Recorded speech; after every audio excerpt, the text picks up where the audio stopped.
Algebra friends. Great to see you guys. Today we are going to jump into our Saxon Algebra 1 and we're looking at lesson 117. So I'm excited to talk over with you some concepts that we're looking at our Saxon book.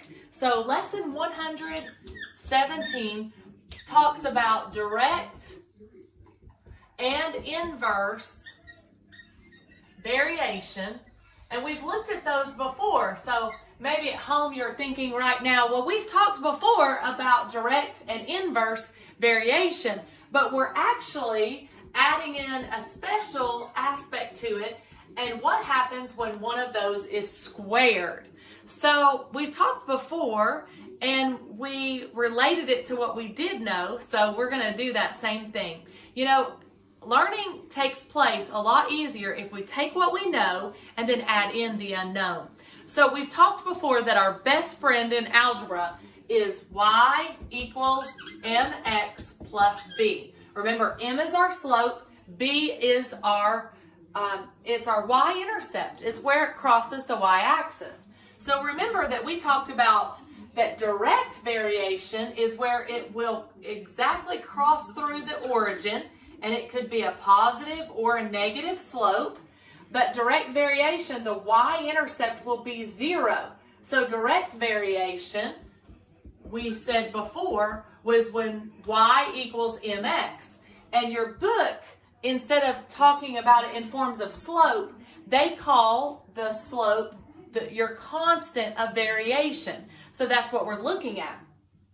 So today we're taking what we've already learned, and we've also talked about inverse variation. So what is inverse variation? So if they tell you that something is inversely related, right? If they're saying that we're looking at this and it's inversely related, it's y equals m over x. Now your book doesn't use the variable m, I think it uses k, and it uses k because it calls that the constant of variation, right?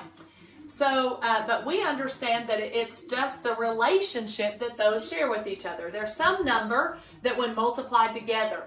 And we talked before that when I look at it, if I have my x here and my y here, that there is some number that when I multiply it, it's going to show that. So this would be 0, and it always has to, if it's direct variation, it's going to go through the origin at 0, 0. But this might be 3, and this might be 6. So we would know that the slope is 3 because every one of these x's, when multiplied by 3, that's how the y came out. So it would be y equals 3x. So for every 1x, y would be 3 times that, right? So that would be directly relating x and y together. So that's direct variation. Inverse variation is written this way, but another way to look at it is if I multiplied both sides by x, it would be x times y equals our constant of variation. So when you're looking at it on an XY chart, it might look something more like 1 times 10 or 2, 5, 5, 2, 10, 1. And you'll notice that when these two are multiplied together, everything makes 10, all right? So you can see the difference between direct variation. There's a constant being multiplied to get to the y, and then these two are multiplied together to get that constant. So do you see how the difference of direct and inverse variation takes place? Well, today in Saxon, we're looking at what happens when one of these is squared. Now, one thing I want to point out to you in lesson 117 in your Saxon textbook, which begins on page 493, it will always specify when you're reading that it is. Such as, here's an example, the weight of a body varies inversely with the square of the distance to the center of the earth. So we understand that the equation would be W, weight, equals your constant over distance squared, d squared, right? So here's another one. The distance required to stop is directly proportional to the square of the velocity. So d equals k, your constant, v squared, right? So velocity squared.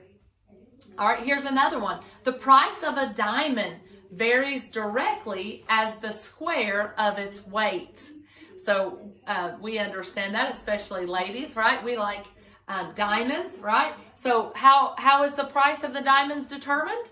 Well, whatever the constant would be times the weight squared determines the price. That's great. All right, how about the strength of the field is inversely proportional to the cube of the radius. So the strength of it, S, would equal the constant of variation there divided by the radius cubed. So you can see how things are related to each other is not just in the units of one. We can square it, and in this last example, it was actually even cubed. So that makes it interesting, doesn't it? So let's see what takes place. So your book gives you several different types of equations and gives you examples of those. So let's look on page 495 at a practice problem that we can work together.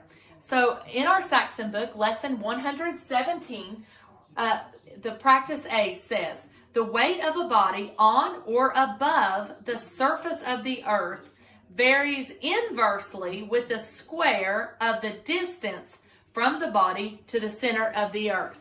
So let's start right there, because that's the first thing we need to do is we need to take care of what's my equation for that. So let's erase this board and we'll jump into our practice A. So we're looking at lesson 117, and this would be practice. Now, there's only one practice problem here, but I do need to make sure that when I'm doing my practice problem, I do need to make sure when I'm doing our practice problem that I set up my equation correctly, because if I don't start with the correct equation, then I can't hope to get the right answer, correct? All right, so the question said to me, the weight of the body, so we're going to call it W, right? So the weight of the body on or above the surface of the earth varies inversely. Now, do you remember the difference between inverse and direct variation? So we know that it's going to be something over something. So we're going to take our constant, is what your book puts, K. We were putting M for slope. So either one, it's a constant of variation with the square of the distance. So distance squared, right? So it said it varied inversely, and so that's what's important, that we make sure that we are inversely relating it to the other, okay? Now, let's take a look at the next part of the question.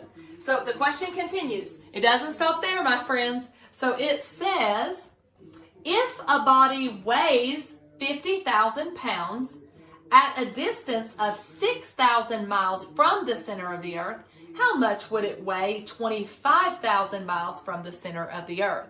So they're not telling us the constant. They've given us two different problems. So the first problem is set so that we can help determine what the constant is, and then we'll use that constant to help solve the last one. So it says if a body weighs 50,000 pounds, and I can put LB because we don't ever want to forget our labels, it's pounds, at a distance of 6,000 miles. So K over 6,000. All right? So we need to grab our calculators and solve those. And unfortunately, I am videoing with my phone, and thankful for my handy dandy calculator, right? I hope you've got a handy dandy calculator nearby. All right, so what am I going to do? Well, don't forget that it's 6,000, and I almost left off something that's so important for us to not forget, is that it's squared, right? So I can set this up by remembering that it's also a ratio. So K is going to equal 50,000 times 6,000 squared, right? So let's take a look at what that would be. All right, so 6,000, and then I'm going to square that number. My calculator is just a scientific one, right? I hope at home you've got your graphing calculator, because that sure does make things a lot more easier. So 6,000 squared times 50,000. All right, and so what do I get? I get K equals 1.8 times 10 to the 12th, right? So that's my constant, 1.8 times 10 to the 12th. That is a very large number, isn't it? All right, so I know that's my constant, so 1.8 times 10 to the 12th, and that's how your calculator will oftentimes give it to you. So if that is my constant, it says, how much would it weigh 25,000 miles? So 25,000 miles is my distance, so I'm going to plug in 25,000 here, but friends, don't forget that it's squared. So they want to know, what would it weigh? How much would it weigh? Weigh is what I'm looking for. So I'm just going to take what my solution was, and I'm going to divide it by parentheses 25,000 squared, end of parentheses, equals. And my answer should be that the weight is 2,880, and please don't forget your label, pounds, right? 2,880 pounds. And I always want to make sure, anytime I have a story problem, it is essential that I always put in my label. I don't want to walk into Lowe's and say, I need 2,880 of what, right? So every story problem that you do should always have a label, because that label recognizes to us how we should set up that problem. So that's why I use pounds here, so I did not forget. And then this that we talked about before was miles. And that also ensures that you're plugging in the right number in the right place. You see, friends, I knew that I was solving for weight, so I knew that I had set that up before in pounds. But I also knew when I had solved this one before for miles, I knew that I was putting 25,000 in the denominator, because I knew that's where the distance, the D was before. So that's why it's important to watch your labels and make sure you're setting it up and putting it in the right place. Thanks for joining me for lesson 117 in Algebra 1. Have a great day.